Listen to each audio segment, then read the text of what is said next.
Salam sejahtera bagi kita semua. Bapak Ibu Saudara hadirin, bertemu lagi dengan saya Queen di channel Sinura. Hari ini saya bertemu dengan Bapak Elson Sinura. Salam sejahtera bagi kita. Apa kabar Pak Elson? Salam sejahtera Queen, kabar baik. Tuhan Yesus menyertai kita semua.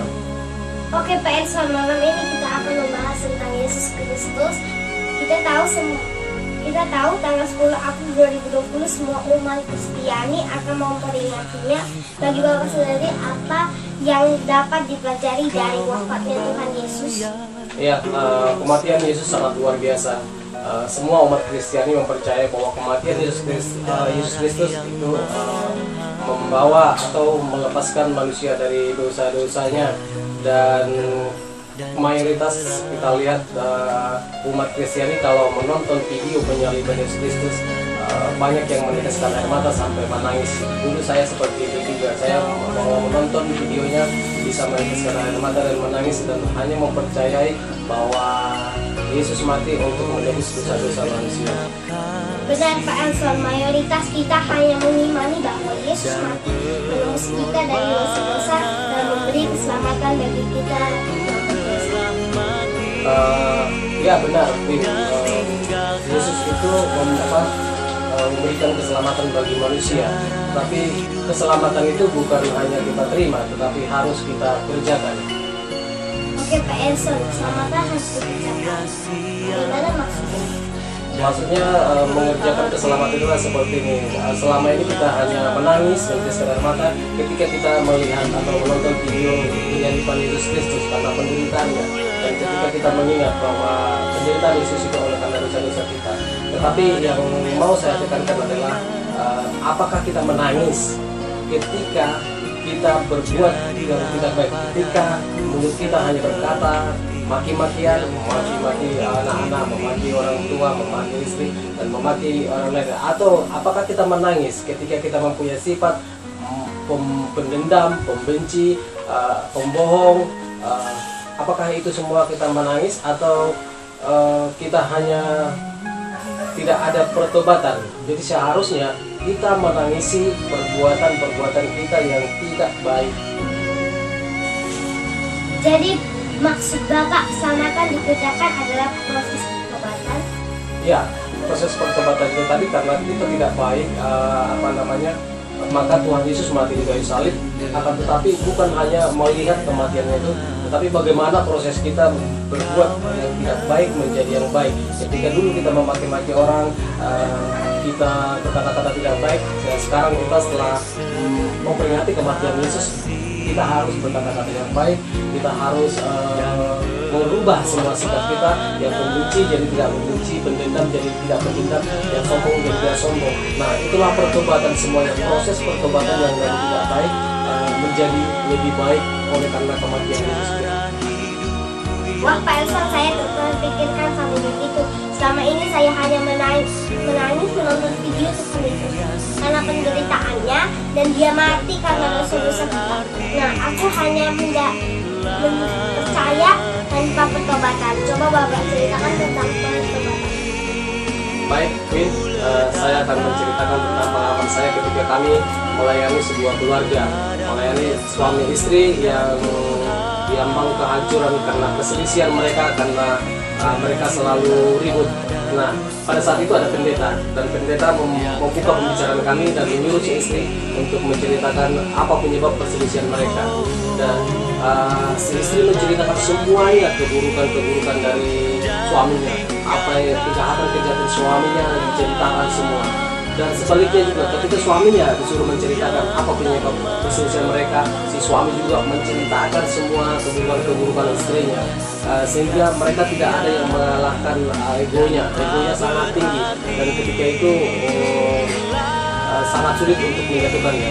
Tetapi pendeta saat itu tidak mau membahas penyebab perselisihan mereka, tetapi yang dilakukan Yesus yang dilakukan pendeta pada saat itu adalah mengatakan bahwa di antara suami istri itu tidak ada yang benar, karena kalau ada yang benar pasti perselisihan itu tidak ada, karena kebenaran kalau mereka miliki pasti ada Yesus, dan kalau ada Yesus mereka ada pengampunan. Jadi pendeta tadi hanya menekankan kepada pengampunan dan menyuruh suami istri melakukan pengampunan, dan saat itu pengampunan dilakukan oleh suami istri sehingga mereka bisa bersatu kembali dan rumah tangga itu utuh kembali. Wah, Pak Elson, pembicaraan kita sangat menarik, tapi waktu sudah habis. Ya, sebentar Pak Queen, saya mau katakan jangan pernah ditangisi kematian Yesus. Jangan pernah ditangisi penderitaan Yesus. Jangan ditangisi bahwa Yesus menderita ketika menebus dosa-dosa manusia. Tapi tangisilah diri kita ketika kita tidak mau berubah. Ketika perkataan kita, perkataan-perkataan yang tidak baik, memaki-maki orang tua, memaki-maki anak, memaki-maki istri, dan mempunyai sifat pendendam, pembenci. Nah, itulah yang harus kita tangisi. Dan tangisan kita itu harus membawa ke dalam perubahan dan tidak melakukannya kembali. Terima kasih Pak Elson. Baik, Bapak Ibu Saudara hadirin, demikianlah pembicaraan kami dengan Pak Elson. Tuhan Yesus memberkati. Sampai jumpa.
Wah, Pak Elson, saya terpikirkan sampai begitu. Tunggu santai dulu, aku baru ini.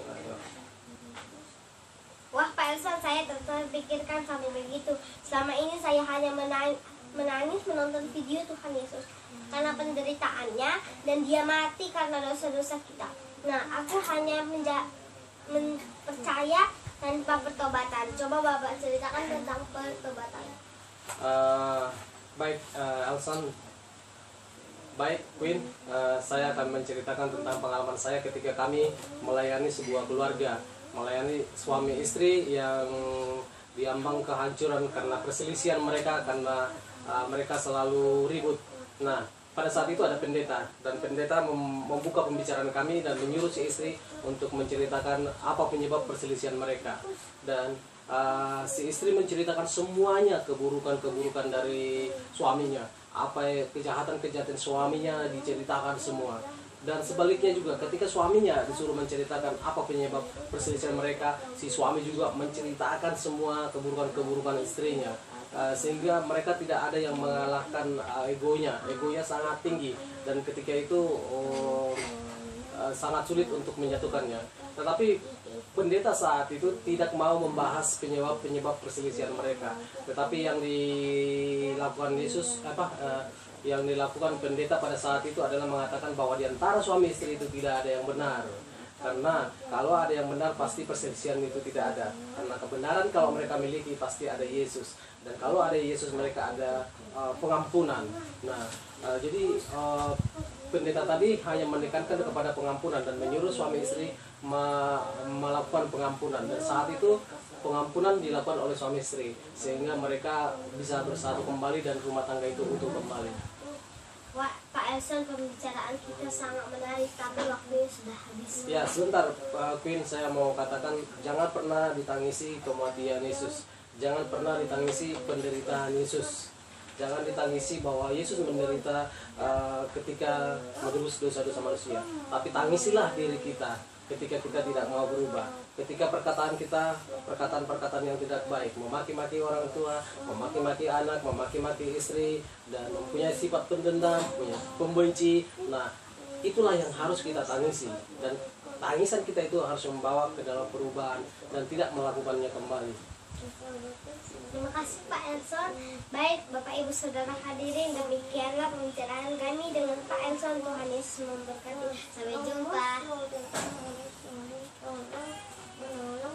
Ada suara